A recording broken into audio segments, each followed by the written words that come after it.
चुनाव से पहले खड़गे का बड़ा बयान। आरएसएस बीजेपी की कर दी सांप से तुलना। जहरीले सांप को मारने की कही बात। आरएसएस बीजेपी को बताया सबसे खतरनाक।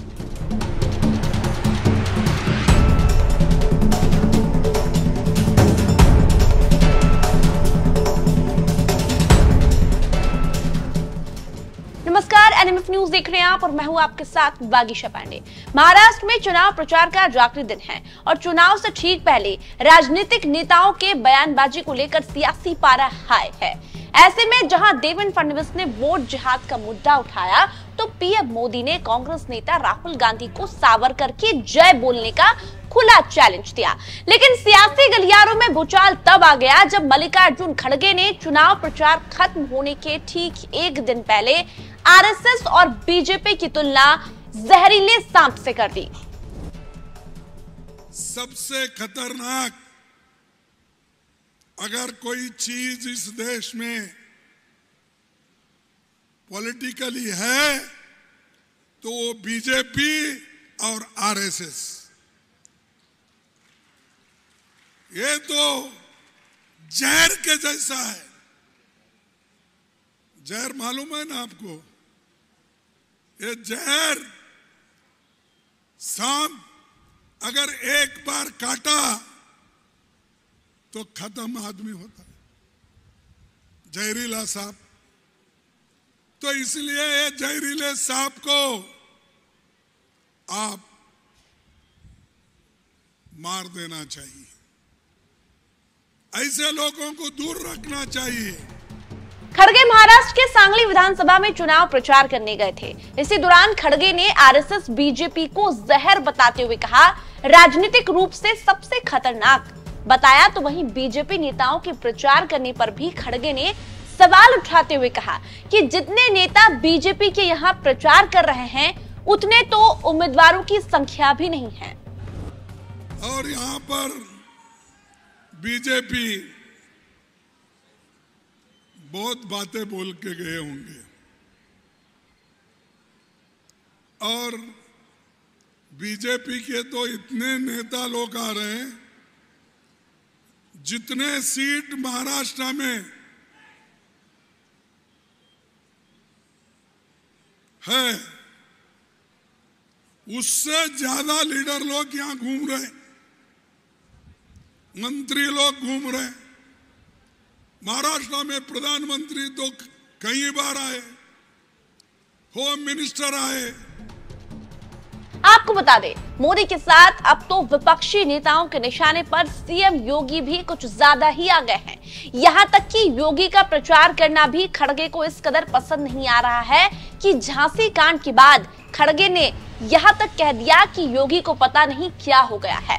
अपना यूपी देखने की बजाय चुनाव प्रचार कर रहे हैं। वहां झांसी में आग लगी है लेकिन वो महाराष्ट्र में चुनाव प्रचार करना बंद नहीं कर रहे हैं। और रिसेंटली कोई आए बोल के सुना कोल्हापुर में योगी जी। वो योगी जी को क्या हो गया मुझे मालूम नहीं। वहां यूपी हॉस्पिटल में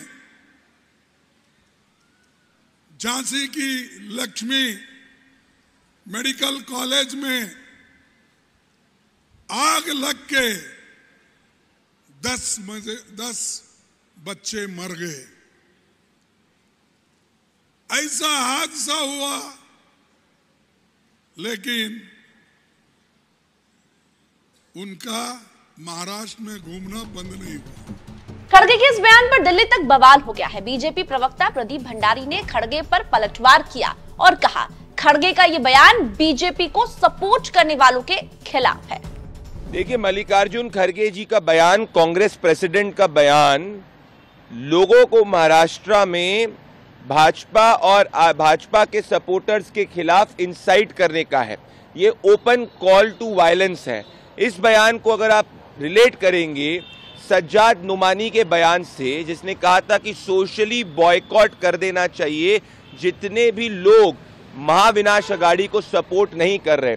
26/11 को आरएसएस की साजिश और हिंदू आतंकवाद जैसे शब्दों का प्रयोग करने वाली कांग्रेस पार्टी ने आज महाराष्ट्र की धरती पे वापस से उनके प्रेसिडेंट ने साबित कर दिया है कि अगर कांग्रेस पार्टी और महाविनाश अघाड़ी की सरकार महाराष्ट्र में आएगी तो जितने भी लोग उनको सपोर्ट नहीं करेंगे उनकी जान को खतरा है।